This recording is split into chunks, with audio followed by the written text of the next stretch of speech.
Guys blast movie ഉണ്ടല്ലോ എന്റെ മോനെ കിടുക്ക് മൂവിയാണ് കേട്ടോ.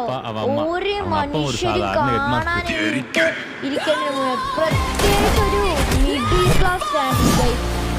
എന്താണ് പാവപ്പെട്ട കുടുംബത്തിൽ കളിക്കണോട്ടെ.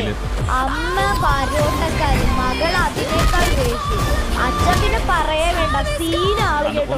ഒരു സിനിമയിൽ പിടിക്കേണ്ട ഒരു കഥ തന്നെ. പെൺപിള്ളേർ ഇത്രോ ബോൾഡ് ആയ മതി, പിന്നെ അടുത്തിട്ട് ഒരു മനുഷ്യൻ വരില്ല. അത്രയ്ക്ക് അടിപൊളി മൂവിയാണ്. ഈ ഒരു മൂവിന്റെ റേറ്റിംഗ് എന്ന് പറഞ്ഞാൽ 10/9 അത്രയ്ക്ക് നല്ലൊരു മൂവിയാണ് കേട്ടോ. ഒരു മനുഷ്യൻ കണ്ടിരിക്കേണ്ട ഒരു മൂവിയാണ്. നിങ്ങളുടെ കമന്റിൽ കൂടി നിങ്ങൾ ഇതിന്